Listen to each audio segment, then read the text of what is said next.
हरे कृष्ण। आइए आज का प्रसंग बड़े ध्यान से सुनते हैं।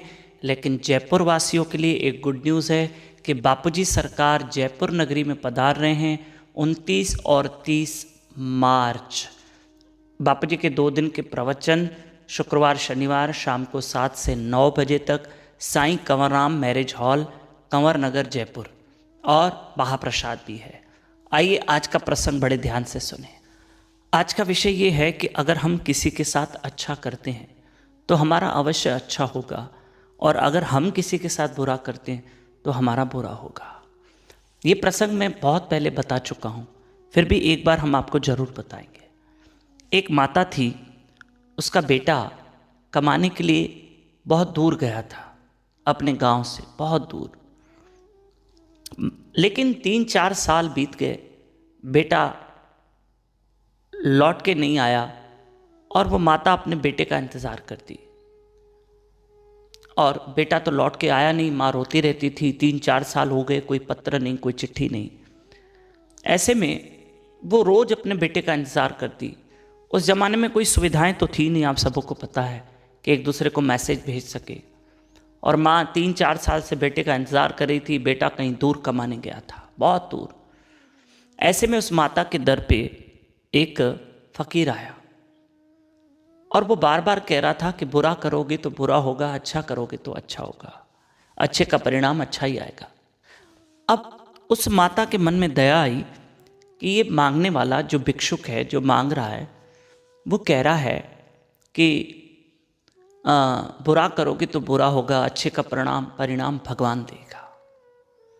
तो क्यों ना मैं इस मांगने वाले का, जो इतना अच्छा बोल रहा है कि बुराई का हमेशा फल बुरा होगा, अच्छाई का फल अच्छा होगा, क्यों ना मैं काम करूं, इसको मैं इसकी सेवा करती हूँ, हो सकता है मेरा बेटा लौट के आए, मैं इसके साथ अच्छाई करती हूँ।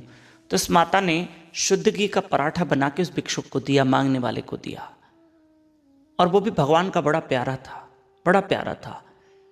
मांगने वाला भी, वो भी भगवान को बड़ा मानता था, धर्म को बड़ा मानता।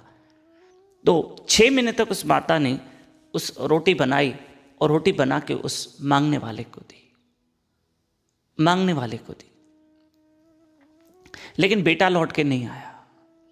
तब उस माता ने उससे कहा कि भैया 6 महीने से मैंने तुम्हें शुद्ध घी का पराठा खिलाया, मेरा बेटा वापस नहीं आया, और तुम बार बार मेरे दरवाजे पे आके यही कहते हो कि बुरा करोगे तो बुरा होगा, अच्छे का परिणाम अच्छा होगा। तो मेरे साथ तो अच्छा हुआ नहीं, मैंने तुम्हारे साथ इतना अच्छा किया, मेरे साथ क्या अच्छा हुआ? मेरा बेटा तो लौट के आया नहीं, इसलिए आज के बाद आप मेरे दर पे मांगने मत आना। वो चला गया। लेकिन दूसरे दिन फिर आया। उस माता ने मना कर दिया, पर फिर भी एक शुद्ध घी का पराठा बना के दे दिया। फिर आया। आखिर उस माता ने कहा, मैंने आपको मना किया ना, मेरे दर पे मत आओ, मैंने आपके साथ अच्छा किया, मेरा बेटा थोड़ी लौट के आया। पर वो मांगने वाला फिर आया दूसरे दिन। उस माता को बड़ा बुरा लगा, उससे बहुत क्रोध आया। उससे क्या किया, एक पराठा बनाया और उसमें जहर डाल दिया। पर फिर उसके मन में विचार आया, अरे राम राम राम राम, मैं ये क्या बुराई करने जा रही हूँ।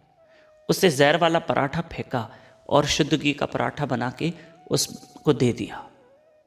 वो चला गया और जल का करमंडल भर के दिया। लेकिन जब शाम हुई तो उस माता ने देखा उसका बेटा वापस आया। वो बेटे से गले मिली, बहुत रोई, और देखा बेटे के शरीर से खून निकल रहा है। बेटा, ये तेरी दशा किसने की? बेटे ने कहा, माँ, मैं बहुत सारी कमाई करके आज लौट रहा था, कुछ 4 उचक्कों ने, लुटेरों ने मुझे लूट लिया और मुझे बहुत मारा। ऐसे में माँ, एक मांगने वाला, एक गरीब व्यक्ति आया। माँ, मैं अधमुआ सा हो गया था, इतना मारा था लुटेरों ने। लेकिन उस व्यक्ति को मैंने कहा मेरी मदद करो, और उस व्यक्ति ने मुझे शुद्ध घी का पराठा खिलाया और पानी भी पिलाया और शुद्ध घी का पराठा खिलाया। माँ, उस पराठे को खाकर मुझे ऐसा लगा कि कहीं तूने बनाया वो पराठा। तब वो माँ समझ गई, ये वही मांगने वाला है जिसको आज मैं जहर की रोटी दे रही थी। अगर मैं देती तो वो मेरे बेटे को मिलती। अच्छा हुआ भगवान ने मुझे सद्बुद्धि दी कि मैंने उसको शुद्ध घी का पराठा दिया, और जिसको वो मेरे पास लेकर आया। मैंने शुद्ध घी का पराठा दिया और उसने मेरे बेटे को खिलाया। अगर मैं उसको जहर का पराठा देती तो मेरा बेटा खाता, पर मैंने उसके साथ भला किया, मेरा भला हुआ, मेरा बेटा लौट कर आया।